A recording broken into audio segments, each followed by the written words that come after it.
How y'all doing? Welcome to Outside the Box Financials, where we think differently about our finances. All right, so today we're gonna go over a whole life policy and why this is the bread and butter of the system I create and why I like it so much and what benefits it has. Basically, going a little bit more in depth in it than my previous video when I showed y'all it. All right, so this was from my previous slides and my previous videos, right?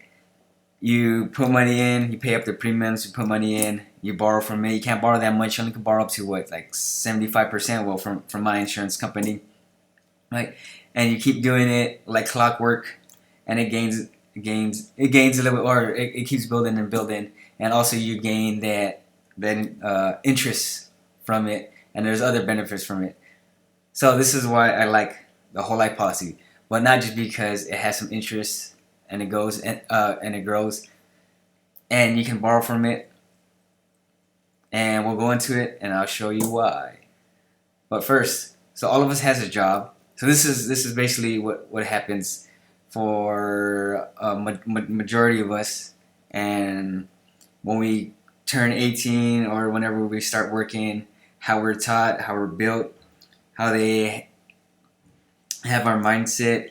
And what I mean by they, how the schools, how everyone sets up our mindset in a way where we just become workers and we just want to consume. So first we get a job, right? Then we get paid. I just put 10,000 because that's going to be my example throughout, or the amount I use throughout the rest of the slides, right? Then you put in a bank, typically direct deposit. And then you spend. You either use a debit card, you either pull some cash from the ATM, or you'll use like a credit card.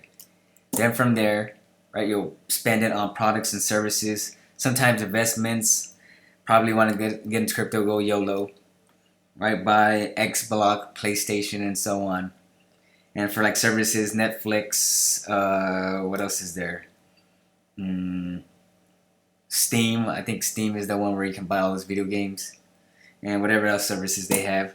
And then basically your money is gone. It goes to the businesses, it goes out in the economy, and then it circulates somehow over there. And that's pretty much what happens for the majority of us until we open up our mindset and see what we can actually do. So that way we can keep the money within our economy, our family's economy, before it goes out into the, I don't know, the societal economy, or however you say it, out into the world, out into the nethers, away from our family. So we got a job, of course. You make some money. You put it in a bank. But before you spend it, you put it in. You get a whole life policy with an insurance company, a life insurance company. Oh, excuse me, a life insurance company. And you start building up that cash value. Now, why would you want to do that? Because one, it gains interest, and then you can borrow it. You use cash value as collateral, so that cash value does not disappear. And then once you borrow it, you can spend it, use it for products or services and investments, and then pretty much it's gone. So this is a simple way of explaining it, but we're going to go more in depth into this. Right? So that top one, of course, gone. No, get it out of your mind. We're not using that no more. So this is what we had, right? We had a job, paycheck, goes to the bank, put in a whole life policy so you can gain some cash value, uninterrupted compound interest. You can borrow from it, spend, product, services, investments. So how can we stop it or reduce or increase the velocity before it is gone outside our family's circle, out into the nethers? So the uninterrupted compound interest, right? It's tax protection. We'll go more in depth into what I mean by that, right? Whole life policy, you get that death benefit, future net worth, right? You can life settlements if you have a terminal illness or somebody has terminal illness and they have a life insurance policy and you need the money to help you out to pay for the hospital bills or so on. You can get a life settlement, which you can sell your life insurance policy. Right, the investments, you got real estate, markets, auto, and also product services. You can use that borrowed money for discretionary spending and for expenses. It can help you, well, for the markets, real estate, and auto. If you get a gain, it appreciates. Good to go. And you can also reduce discretionary and expenses like your auto insurance and finding things on sale, and then now you have the money so you can go get it. Right. See, now you're increasing the velocity a little bit. But again, that cash value, when the money is gone, it's in the cash value as if you haven't used it. Right? You're borrowing from the insurance company itself.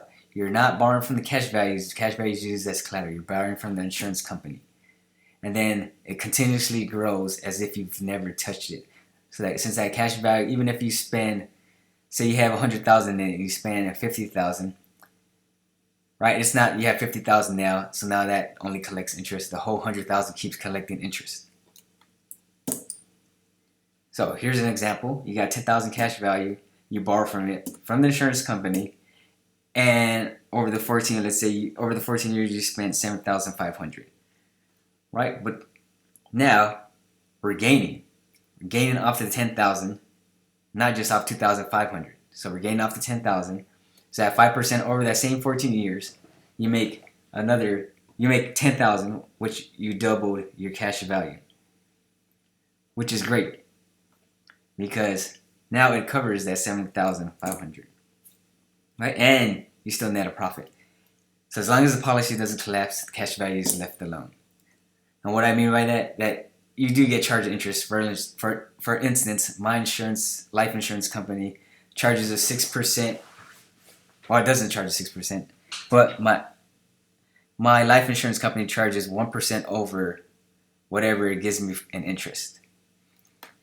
So we use this example, right? The gain is 5%, so the interest charge is 6%, but it's simple interest. What I mean by that, it doesn't compound daily, it compounds annually. So at 7,500, if I divide it by 14, let's say our expenses or whatever I spent was 535. I know it's small numbers, but I want to keep it simple. Right? So at $535 per year, and I borrowed that per year, the interest cost would be $32 annually. And then you times that by 14, you get $448. Right? But you want to pay this annually so it doesn't compound. Because if it compounds, right, at the 12-year mark, you'll owe $10,000. So if you decide not to pay it, you'll possibly collapse the policy at the 12-year mark, maybe even before that, depending on what happens. So ensure you pay it. It's not that much, right, depending on what it is. And if you follow the system, right, that interest becomes sort of irrelevant. All right. So that's just to remind you, hey, continuously grows, continuously grows, continuously grows. So at the real estate, right, when you buy products and product services and investments and so on, the gain reduction. So what do I mean by that? So discount paid in full. What do I mean by that? Like I said, you can do it on your auto insurance. So if you pay some auto insurances, like things like Geico, you pay in full, you'll get a discount, maybe 2, 3, 4, or 5%, somewhere around there. And then you can take that money and put it back into the system, right? Interest gains. So if the markets go up or real estate appreciates and so on, right? You decide to sell it or pull some money out, you can take that interest gain, put it into your system. Rent, for instance, real estate or your car, you put it on a site like Turo, you rent your car out, you get some money, put it into your system. And we already talked about appreciation. So what I'm hinting at is using the whole life policy, which is my bread and butter, which I build my system around it, so that way I can keep the money flowing within my system before it leaves. All right, so tax protection. Grows tax free unless it MECs. MEC is basically you put too much money in it or grows too fast. It'll MEC, and then the IRS will look at it as an investment product and more than likely tax you.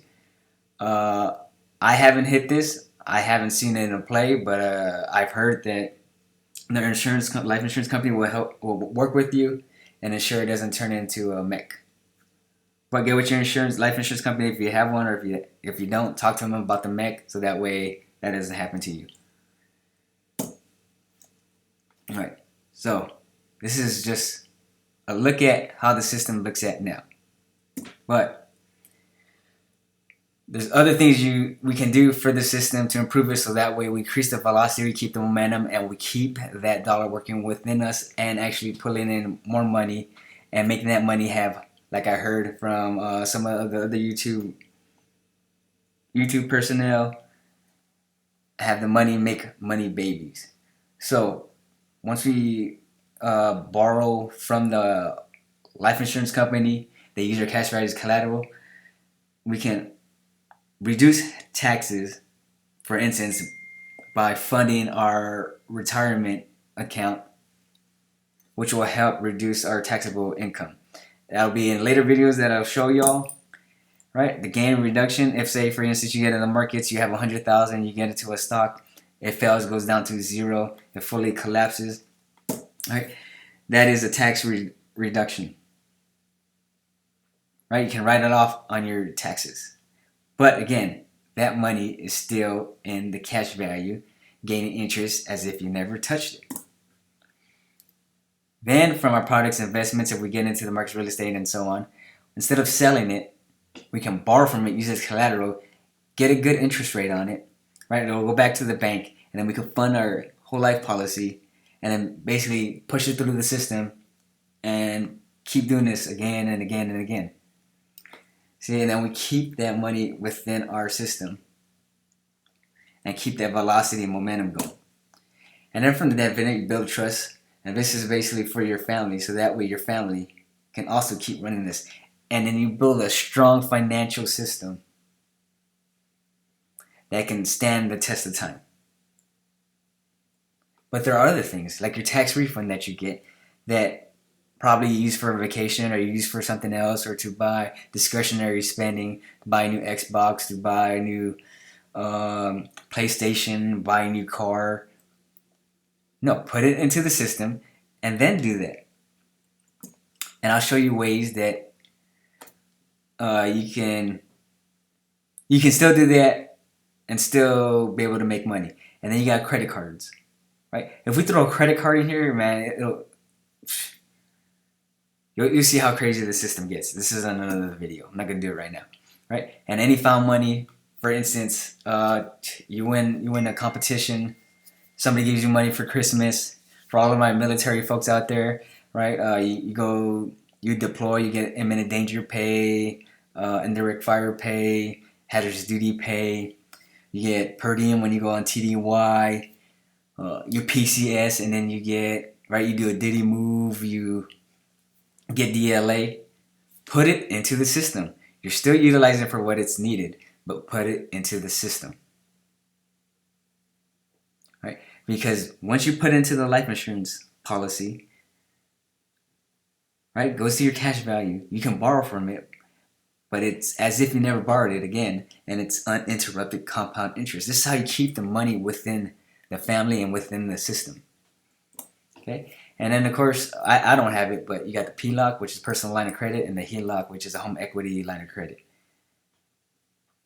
So that I don't really include in there because I want to do things that everyday people normally have, like common things they have, which almost everybody has a credit card, right? And almost everybody gets a tax refund. Not a lot of people have a home, and then not a lot of people can qualify for a PLOC or at a decent interest rate.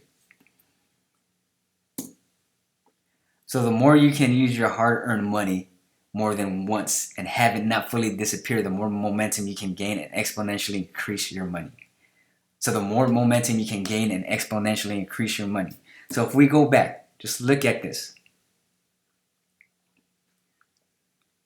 Right? Let's just stop throwing money at spending for discretionary stuff. Let's actually build upon it so we can get out of this rat race and get our minds unlocked so we can be able to achieve what it is we want to achieve without feeling the financial pressures and the stress and seeing families break up because of the financial issues that can be prevented All right. So hopefully this video helped y'all out. You know, this is one of my first channels, so I'm getting better at this talking. But hopefully I explained it correctly. Hopefully y'all understand. And in the later videos, I'll show you more. I'll go more in depth, and I'll show some case studies, and I'll show you what I'm doing with my own personal finances, so that way we all can get out of this rat race. Man, I'm tired of this. I'm tired of seeing my family before stress over financial stuff, and other families stress over financial stuff, and then financial advisors or other people teaching these traditional methods that used to work but don't work for the average person or the family that has multiple kids, already has credit card debt, already in a hole, has little to no cash flow, and is struggling. I'm here to see if I can help, and then that way we all can enjoy the fruits of our labor. Thank y'all for joining me. Y'all have a good one. Talk to y'all later.